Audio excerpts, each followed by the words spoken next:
বিয়ের আগে rose day.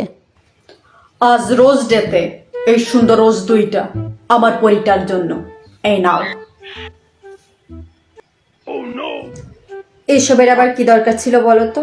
আরে ধুর, কি যে বলো না, আজ রোজ ডেতে আমার পরিটারে রোজ দেব না, তাই কখনো হয়? আমার কাছে বড় গিফট তো তুমি, শুধু শুধু টাকা নষ্ট করলে। আরে ধুর, তোমার কাছে এসবের মূল্য কিচ্ছু না। ও, আর বাবুটা আমাকে কত ভালোবাসে। আই লাভ ইউ বাবু, I love you so much, I love you too baby, I love you too. বিয়ের পরে রোজ ডে। বিয়ের আগে rose day, propose day, chocolate day, কত ডে। আর এখন বিয়ের পরে আজকে কি ডে সেটাও ভুলে গেছে। আজ আসুক, বাড়ি আসুক। সোনা, তোমার জন্য গিফট এনেছি। গিফট? তার মানে আমার সোনাটা ভুলে যায়নি, ঠিকই আমার জন্য রোজ এনেছে। আমি শুধু শুধু ভুল বুঝছিলাম আমার সোনাটাকে। কি গিফট আনছো? এই যে তোমার গিফট।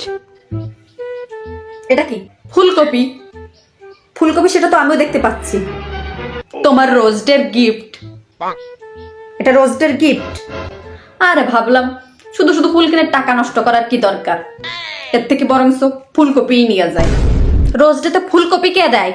দেখো, আজকে রোজ ডে, তোমাকে ফুলও দেওয়া হয়ে গেল আর তরকারিও খাওয়া হয়ে গেল। একটু চালাক না হলে চলে? তোমার মতো কিপটে লোক আমি জীবনে দেখিনি। আর তুমি রাগ করছো কেন? আজ থেকে 3 বেলা তোকে ফুলকপি রেঁধে খাওয়াবো। আরে তুমি রাগ করছো কেন? আরে কোথায় যাচ্ছ? আরে আরে আরে